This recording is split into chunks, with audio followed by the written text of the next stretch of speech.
Hey y'all, it's Kelly, the lady shooter. I wanted to come on and tell you about a trip we took recently to Zia Park Casino in Hobbs, New Mexico. My husband was out in Midland working, and we decided to take a little road trip over. It's only about an hour and 45 minutes from Midland, Texas to Hobbs, New Mexico. And so pretty easy little run over. Now, Zia Park is a racetrack. It's a horse track and casino and hotel.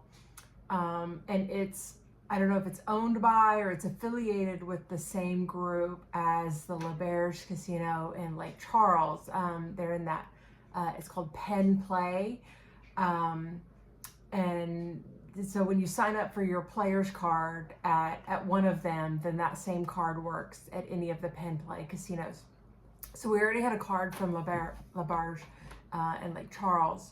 And when we were talking about going to Zia Park, we looked on the website and just basically put in your information and your player's card number, and it popped up hotel offers and gave us 2 free nights at Zia Park.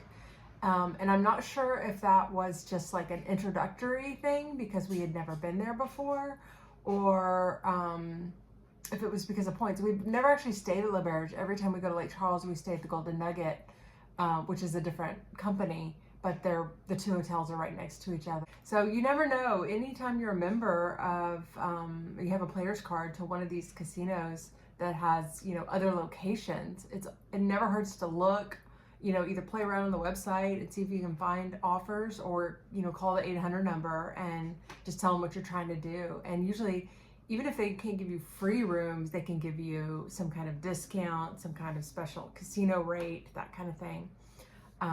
We were looking at taking a trip to Vegas once, and I called Golden Nugget, customer service, and was like, hey, I have a player's card. We go to Lake Charles a lot, thinking about going to Vegas. And they said, well, we don't have any offers. Or actually, they did have some offers from free rooms, but it wasn't the dates we wanted to go.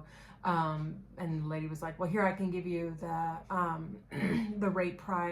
casino rate price, for the nights you do want to go, and that kind of thing.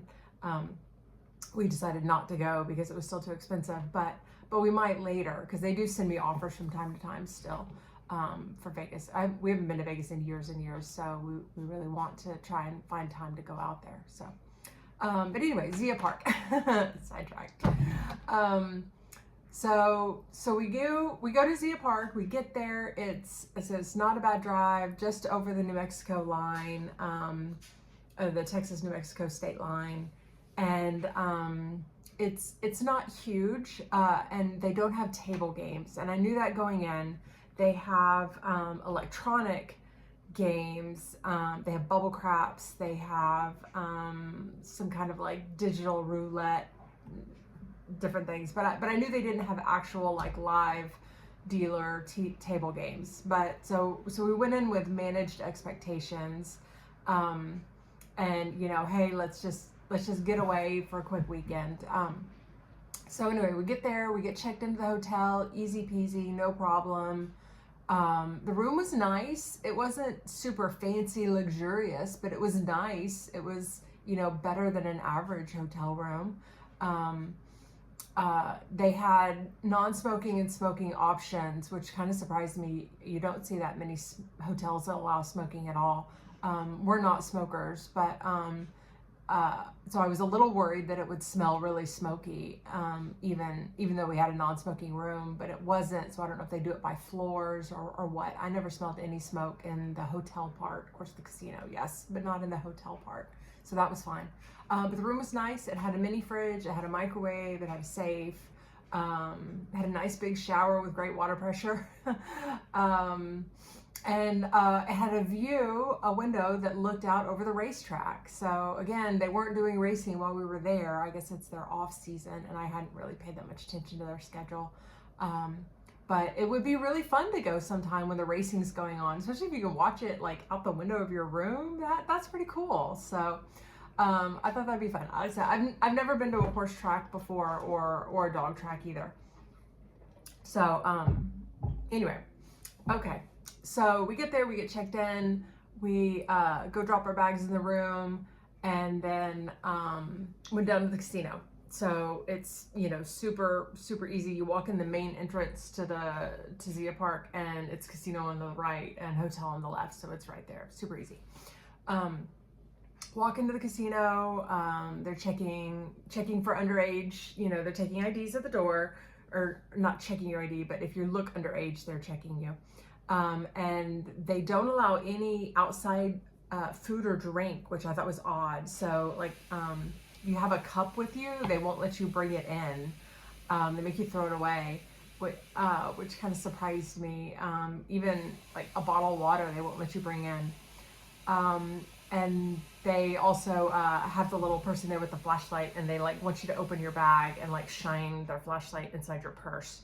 I don't know if it's because of alcohol, because they actually didn't sell alcohol in the casino, which was wild to me. There's no waitresses in the casino. They had those soda dispensing machines. They had Coke products. They had Coke, Diet Coke, Dr. Pepper, all that. And then they had coffee as well. They had these like fountain drink machines all around the casino. So you could just walk up at any time and, you know, grab a styrofoam cup and get a drink. And then, you know, walk around with it or whatever. So I thought that was cool. La Barge has that too, so I'm not sure if that's all of the pen play casinos are like that. But La Barge also has waitresses and alcohol. So I'm not sure if that's a New Mexico rule, that they can't have alcohol in the casino, or what. Maybe it has something to do with the racing. I really don't know. I didn't ask anybody, and I guess I should have. Anyway, so we get there, and they have those kiosks where you go and swipe your card, and it tells you if there's any promotions going on, or if you have any free play promotions or something like that. They were doing some kind of spin the wheel thing, and you had to swipe your card in to enter. So it's always worth checking those anytime at any casino, you know, because you never know if you have free play or something like that. So we did that, and then we went and found the bubble crabs first, actually. Their machine only had 3 seats, so there was only 3 stations to play bubble crabs, and one of them was broken. So that was pretty disappointing. When we walked up, one was occupied, one was broken, and one was empty. So my husband sat down at that one and kind of claimed it, and I kind of wandered around to look and see what else there was. But let me tell you, the bubble craps was hot because everybody was walking by looking to see if there were any seats, going to the broken one, looking to see if it was broken, realizing it was broken, was disappointed. I mean, like the entire time we were there, both seats were occupied almost the entire time. So I don't know, Zia Park, if you ever watch this, you need to add more bubble crap because it was crazy popular. They had a roulette wheel with stations, kind of like stadium craps, but with roulette. So where there's one wheel spinning, you know, unmanned, and then individual consoles around it where people sit and play. And that was pretty popular. There were quite a few people playing that, but I would say there were pretty much always at least 1 or 2 open seats. I want to say there were like 8 seats around it, so it had a lot of options. They had something similar with blackjack, where it was a big monitor with a simulated dealer, and then people in front of it playing individual consoles. And that looked pretty popular. That one had a $3 minimum, I saw that sign, and a $3,000 maximum, so I thought that was kind of interesting. The bubble craps actually also had a $3 minimum. And I don't remember what the minimum was on that roulette. I didn't actually play the roulette.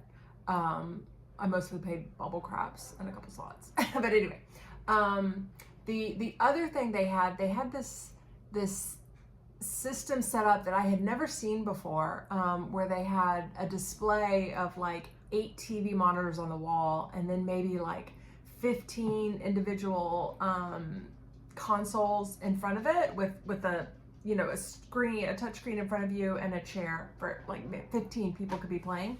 But it offered all these different games. So it had roulette and craps and blackjack and baccarat. and maybe Keno. I didn't play Keno, but it might have had that too. But it had all these different games, so you could sit down at any console and play any of those games, and at any point you could switch. You know, if you're playing craps on there for a while, and then you decide you want to switch and play blackjack, you just toggle over and switch, and you're playing the other game with your same card and your same money and your same setup and everything. So that was kind of cool. That one, we played craps on that one some. It is it's a slower pace than like bubble craps because you're waiting on the, you know, electronic dealer. It does give you the option to roll. So there's a little toggle where you can say that you want to shoot or not. And if you say you do, then eventually it'll come around to you. And it pops up on the display 5 dice, and you like tap the 2 that you want, and then you know, select your dice, and then it says like, okay, now it's time to roll, and you kind of just touch them and like swipe them across the across the screen, and to roll them. So it's interesting. But then of course it's like stadium craps or roll to win, where there's a timer counting down how long until the next roll, or how long you have to make your bets. And so you have to kind of know what you're betting and how you're going to bet. You don't have a lot of time to change your mind, but I would say there is time if you want to regress. There's like a take it all down button or a repeat last bet button, that kind of thing. The only thing I don't like about it is when you win, so say you have $10 on the 6 and the 6 rolls, it takes your $10 off. So it pays you your winnings and pays you back your $10 that you had on the bet. And so then you have to replace your $10, and then if you're going to press it or whatever. So it's easy if you're not paying attention to for it to come down and you to not remember to put it up. To put it back, especially the way the table is like automatically going.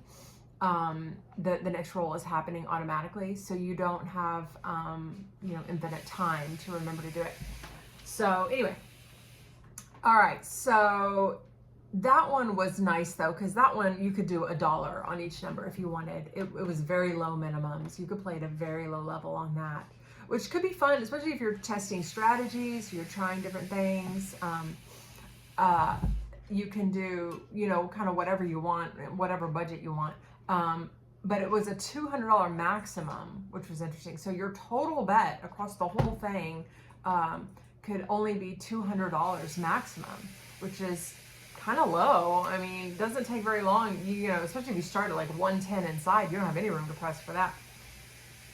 So it is really geared towards someone playing at a lower level, I would say. There were people playing that. I saw quite a few people playing that on craps, and you could be the only one playing, or there, you know, could all the 15 stations, everybody could be playing craps, I guess. But it seemed to be like people wanted to play bubble craps. They wanted to go to the bubble crap machine way more so than they wanted to fool with this other thing. So it was interesting. It was interesting. But at least it was an option to play craps. So basically there were 2 ways you could play craps there. You could play on this, you know, stadium setup thing, or you could play actual bubble craps, and when they were full, that's basically what we did. Okay, so that was craps. I wandered around a little bit to kind of see what else they had. They had all of the normal slot machines. I played Dancing Drums for a bit and lost. I played Dragon Link. I had actually never played Dragon Link before, and I've seen quite a few other quite a few YouTube videos where people play Dragon Link, and so I played that for the first time, and that was fun. I don't know, what I seem to notice is you either win nothing or you win big.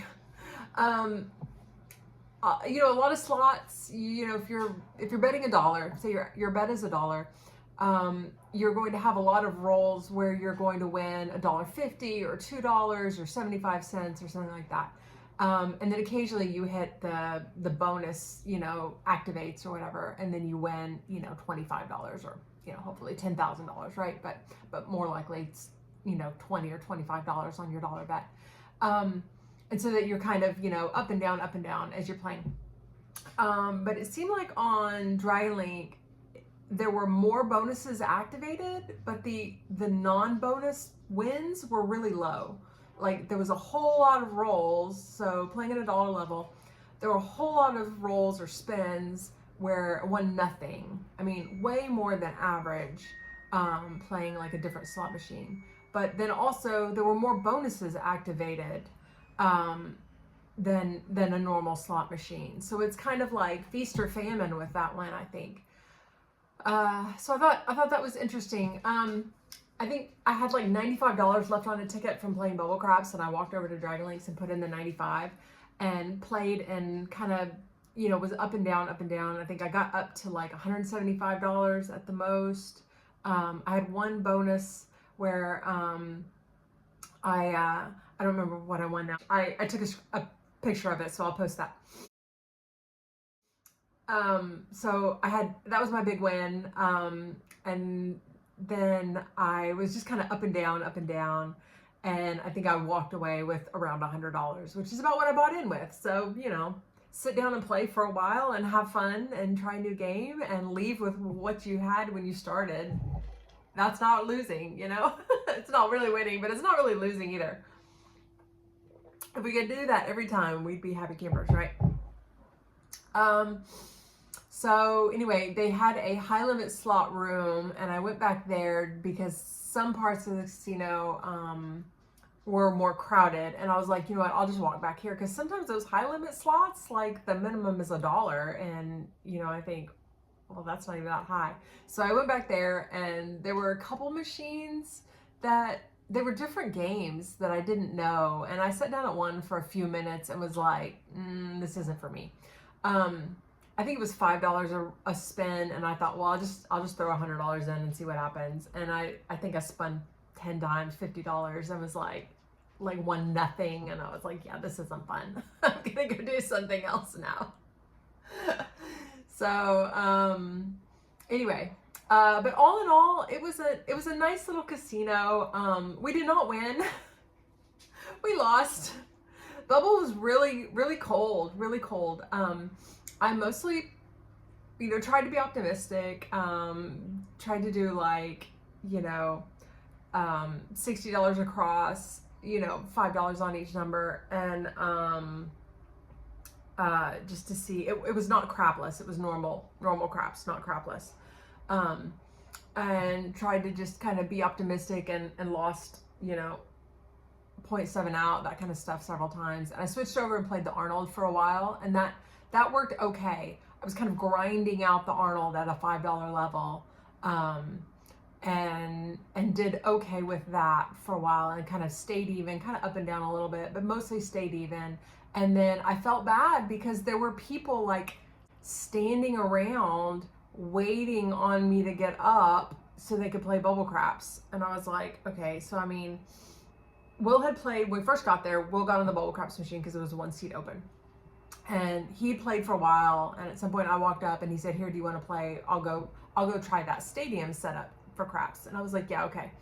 And so he got up, I sat down, and like I said, I'm playing there for 45 minutes, maybe an hour, and there was like 2 or 3 people. Now I've watched several people at this point walk up to this third machine that's not working, and you know, kind of look at it and realize it's not out of order, and then kind of look around, and at that point there's like 2 or 3 men standing around, like sitting down at the machine on the, like, to my right, on their phone, obviously waiting on me to get up.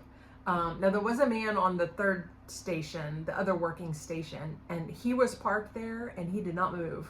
It was a young guy, probably early 20s, and he was like locked in, didn't look up, didn't talk to people, just playing Bubble Craps, did not make eye contact.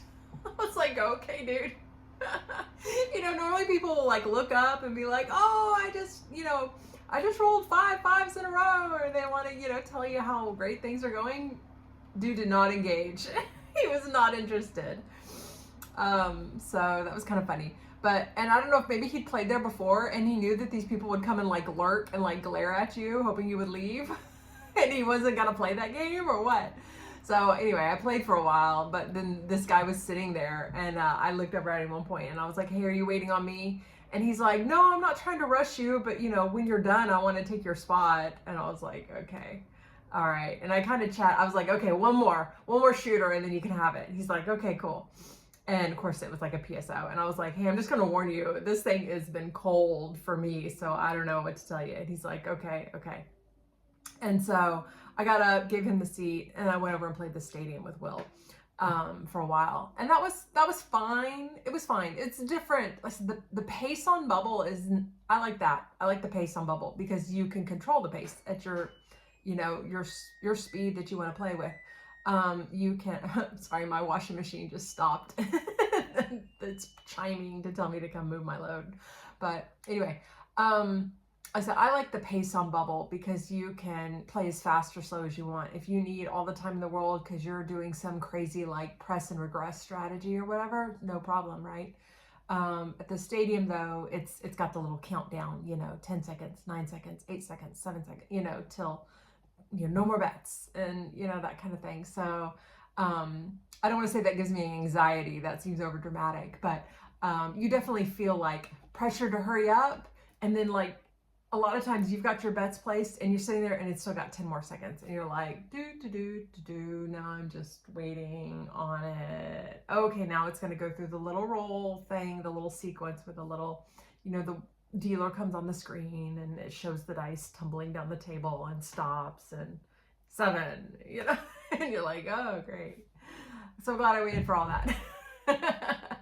No, I mean, and it's funny because the slow play doesn't bother me on a real table because I feel like there's so much else going on and you're like, of course, usually Will and I are playing together, so we're talking and we're, watching what's going on and stuff. When you're just sitting there at the console, it's very like different.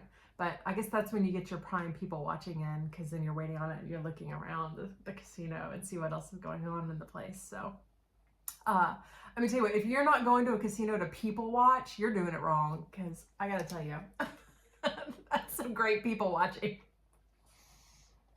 You see everything.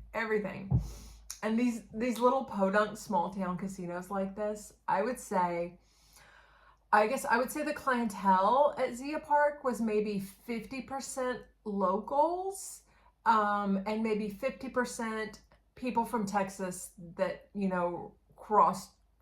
Like I said, it's the closest one crossing the state line. So I would bet there's a lot of people from Midland or Lubbock or those, towns that are like on that side of Texas that cross over. And especially if they're free with their free nights, then you can, it's easy to run over. I can definitely see, I was talking to a guy at one point who said he lived in Midland and said, oh yeah, every couple of weeks I'll come out and, I'll drive up on Saturday morning and they'll give me a free night for Saturday night. And, I'll go hang out and kind of, spend a day and a half or whatever and get my free night and then go back home. And it's an hour and 45 minutes from Midland. So, I mean, that's very reasonable.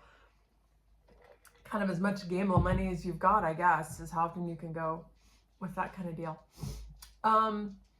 They had I think they had 2 restaurants there. They had a steakhouse, like a more upscale fine dining steakhouse. And then they had a more casual, quick eats, hamburgers type thing restaurant. They had a sports book where you could do betting year round, I guess, on the different simulcast races. We did not do that. We talked about it, but we didn't actually go and do it. I was too busy waiting on bubble crabs. But that could be fun. I would definitely like to go back sometime when the racing is going on and go and see all of that. We saw they had like a whole setup where they would parade the horses and, the whole like winner's circle type setup and the little stalls that you could walk by and you would be able to see the horses in the stalls and that kind of thing. That's kind of fun. I looked on the satellite view. I was trying to figure out if there was a swimming pool at the hotel. And I was looking on the Google Earth, like satellite pictures, zooming in, on the pictures. And you can see horses on the racetrack in the Google Earth picture. So I thought that was kind of fun. But anyway, okay. So we played. We lost. We had a good time though, all in all. Hotel rooms were nice. Definitely would go back and stay in the hotel. Um, Parking lot was fine, convenient, uh, easy to get in, easy to get out. No problems there. Um, and I guess that's it for my trip report. I guess the only other thing I'll mention is there is a hamburger restaurant chain in New Mexico called Blake's Lottaburger, and it kind of reminds you of an old school Dairy Queen. And they have a burger with like a hatch chili New Mexico special burger that is super good, super good. I love the like hatch chili stuff, and it's really good. So that is definitely one of my, anytime I'm in New Mexico, we want to make a point to stop there and grab a burger from there. So I'll throw a shout out to them. And then we drove home. So yeah, but like I said, all in all, fun little trip. Definitely recommend Zia Park. I did not take a lot of pictures. I did not film any in the casino because they don't want you to. Just took a couple pictures, and I'll kind of splice them in here into this video. But definitely fun. Like I said, wish they had live table games for sure. But a fun little trip. So anyway, that's all. Just wanted to come in and say hi and give a little trip report. And thanks. And you know, if you've ever been to Zia Park, post a comment and let me know how you liked it. And thanks a lot. Y'all have a great day. Bye.